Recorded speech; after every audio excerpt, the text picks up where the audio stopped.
way this will work, you don't have to worry about the camera or anything. You can look straight at me. You can answer the questions to me, and if there's if we can have a little pause after when I speak to when you speak, because we're going to cut me out. And also, if I ask you a question, if you could allude to what I've asked you in your answer, just because they'll cut me out so they won't know. Great. So I've just got the list of questions on my phone here, but we'll start nice and easy. If you wouldn't mind, one by one, maybe start with Stuart, introducing your name, occupation, and what your role in the project is.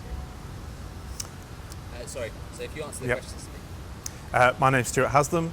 I'm a reader at Imperial College Department of Life Sciences, and my role in the project is to provide the analytical data which underpins a lot of the other activities within the project. You finished. My name is Anne Dell. I'm a professor at Imperial College in Life Sciences, and my role is the same as Stuart's in that we together run the group that supports the analytics for the GCRF project. So maybe briefly, as if you were describing someone who maybe is not a scientist, what is your role in the project? What is analytics? What is that in terms of the process of creating a vaccine? Perhaps I will start off by just saying that basically the role of analytics is to prove that the vaccine is what it is meant to be and to ensure therefore that it is safe. Yes, so fundamentally we have to know that the molecules we're providing for these vaccines are what we think they are, but also to make sure that there's no other contaminating other molecules which might cause problems further down the line. Right. So in that case, I suppose how does that link to the regulation of these vaccines? Well, a key thing about vaccines of this type, which are biological molecules, is that when they're made in living organisms, and therefore, unlike small chemicals, they tend to be mixtures, they tend to be very complex in structure, and therefore, from the point of view of regulation, it's very important indeed that the product that goes forward is the same as the product that was originally defined as being safe and being effective as a vaccine. Say anything else? So obviously there's less regulation around animals and in this part of the world, I imagine. What's stopping the MBF and the project from speeding on ahead? What are some of the main challenges you're facing? So the analytics can provide very useful information at every step along the production of these vaccine molecules. So right from the very start, to make sure we have the right molecules, as we go along the pipeline, to make sure that the purity is right, all the way to providing enough information to the regulatory bodies to show that we have got the molecules we want and they are efficacious and the right sort of things. And I would add to that by saying that the regulations with respect to animal products for vaccines are not too different from vaccines for humans. So it is as important for the vaccines to be safe, it's as important for them to work effectively. And therefore the analytics that have been developed for vaccines for humans are essentially the same as the analytics that we use for the animal products. So maybe would you be able to take me through getting these vaccines and producing them at the NBF on a large scale, getting them to market? What is the main hurdle? I imagine it's the FDA, but what is the main hurdle stopping the project from progressing? So one of the main hurdles is to get consistently the same product from different batches. I'm so sorry. Sometimes the mics pick up a lot louder than the slide was coming down then.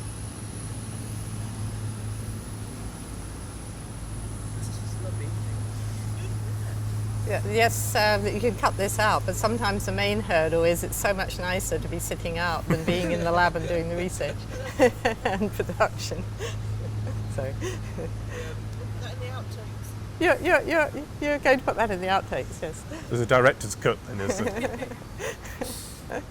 Yeah, great. So I suppose what's in terms of processing, maybe we can talk about the NBF and processing on such a large scale and leap to selling it globally.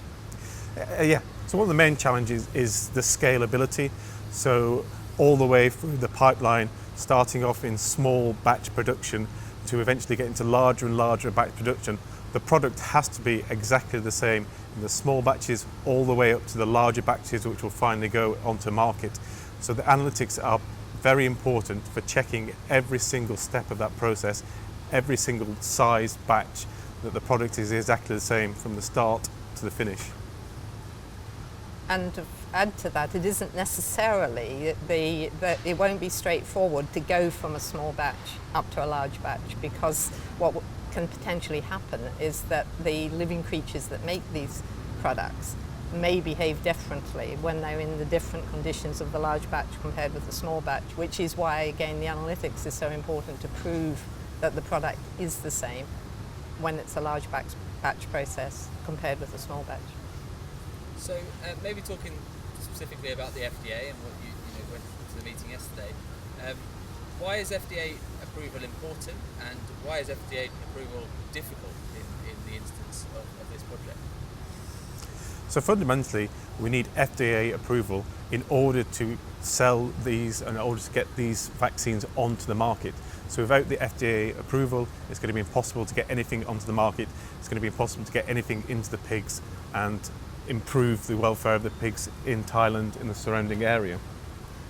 And of course it is important to have approval by a regulatory authority like the FDA, because if vaccines and drugs are unregulated, then there is the possibility that unsafe vaccines could be being used by farmers. So it's extremely important that the farmers understand that regulations are important, but also those producing the vaccines understand that regulations are important. And it's not just the FDA in Thailand, it's the regulatory authorities in every country in the world essentially comply with similar guidelines. So what's, in the instance of Thailand's FDA, what's been the challenge here? Because I believe it's not really been done before. It's quite a new thing here to be producing vaccines. So maybe, Andy, would you be able to take us through that problem? Yes, so Thailand hasn't yet been producing its own vaccines. So although it's using vaccines, it's obtaining the vaccines from other countries, where those countries have obtained regulatory approval for selling through to Thailand. So it's been, in a sense, easier to get the vaccines into the field in Thailand. But it does mean at the same time that there isn't the experience of those within Thailand of putting together the dossiers that are needed to get the regulatory approvals. So it's not that it's going to be extremely difficult to do, but it will require a learning curve for those who are involved in the process, and will require a lot of paperwork. The key thing is all the evidence has to be there for the regulation. And again, that's where the analytics comes in, because that provides some of the very key evidence. So what are the FDA doing about this, and how are you, how is the project involved in overcoming this problem? So I think it's been very important to establish the links with the FDA, to meet the key people in the FDA who are going to be managing this regulatory process, and to open a dialogue with them to understand what they will be needing from us and what information is going to make the process run more smoothly. And going to add to that, I think the FDA is engaging not only extremely well with us, but also engaging with its counterparts in other countries. And I think that is a very positive feature and will smooth the regulatory process. We learnt yesterday from the FDA that they would be interested to know what it is that we would be required to do in the UK to get regulatory approval. And with that information, it will help to smooth the path for the Thai FDA to provide its approval for regulation. So looking forward then, once FDA approval, or at least what they want, is established, what kind of future do you see for the project? Is this exciting? Is this, I suppose, what do you think about the legacy of this project? Well, I think the legacy of the project is incredibly exciting. There are highly skilled young people in Thailand who are interested in learning the technologies that are in their infancy here in Thailand.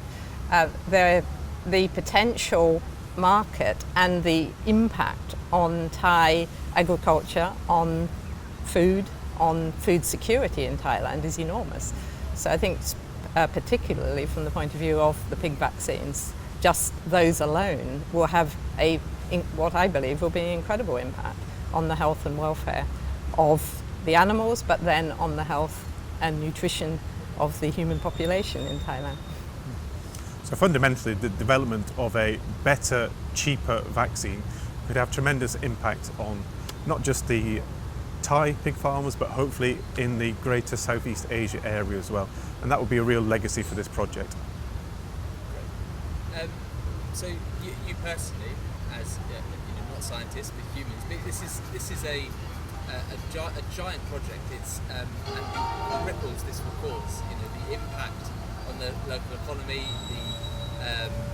on the global economy, and how does it feel to be part of this?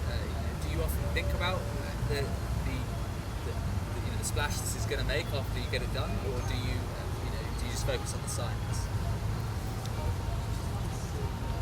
Did you want to start first with that, or did we want to get that off? Is that okay? We'll just wait to see if it's off. Luckily, it happened after we finished. It will only literally be like 5 minutes. I'll let Connor know. Are they coming? So are we speaking to them out here as well? Yeah. Okay. Do you want to? Yeah, sure. Yeah. Sure thing, yeah. Shall I start with a brief bit about the fact that I've been in lab for 40 years, and then you can go through it from the young perspective? Yeah, I'll say it's been very different to actually get out of the lab and into the... Conscious of how much sun we have left. It's all about the light. Okay. Yeah. Great. So how does it feel to be such a wide-ranging impact? So speaking personally, I've been in the field of analytics for over 40 years now, and for almost all of those 40 years I've had my feet in both camps of being in the basic research environment in the university, but also I was involved very early on in my career with my mentor Howard Morris at Imperial College in London, who established a company, a spin-out company back in the early days of spin-outs, where the aim was to do pretty much what we are doing today, but when the drugs of this kind and vaccines of this kind were first being developed. And it's been very exciting to see over the last 30, 40 years the impact it has had worldwide on new biologic drugs, new vaccines. And it is, I think now, particularly exciting to be seeing young people and older people in developing countries and developed countries working together to take forward what essentially are the drugs of the present and the future, and the vaccines of the present and the future.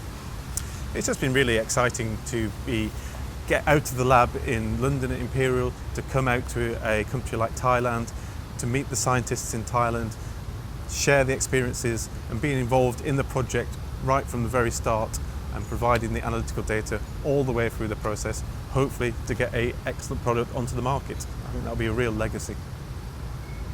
And just briefly, because we didn't get to talk to them earlier, we wanted to talk to Mike and Anya about their role, but maybe you could just say, explain what they're doing. So they're at the MBF, aren't they? Are they working? Well, Anya's with us in London. At Imperial. They're collaborating Yes. overseas. Yeah. Yes. So could you talk us through their collaboration and what they do, and how that has how valuable that is for all parties involved? Yeah. So Anya in the lab in Imperial and Mike in the lab at MBF, they're the people who are really at the cold face. They're the people in the lab who are performing the experiments. So it's been a great experience to have Mike come over to visit our lab at Imperial, to share the techniques that we're using, and to get harmonisation in the analytics from our labs at Imperial, where Anya's doing the work, to the labs over at MBF, where Mike's doing the work, and to make sure that everyone's doing the same sort of things and that the data is consistent between the two laboratories.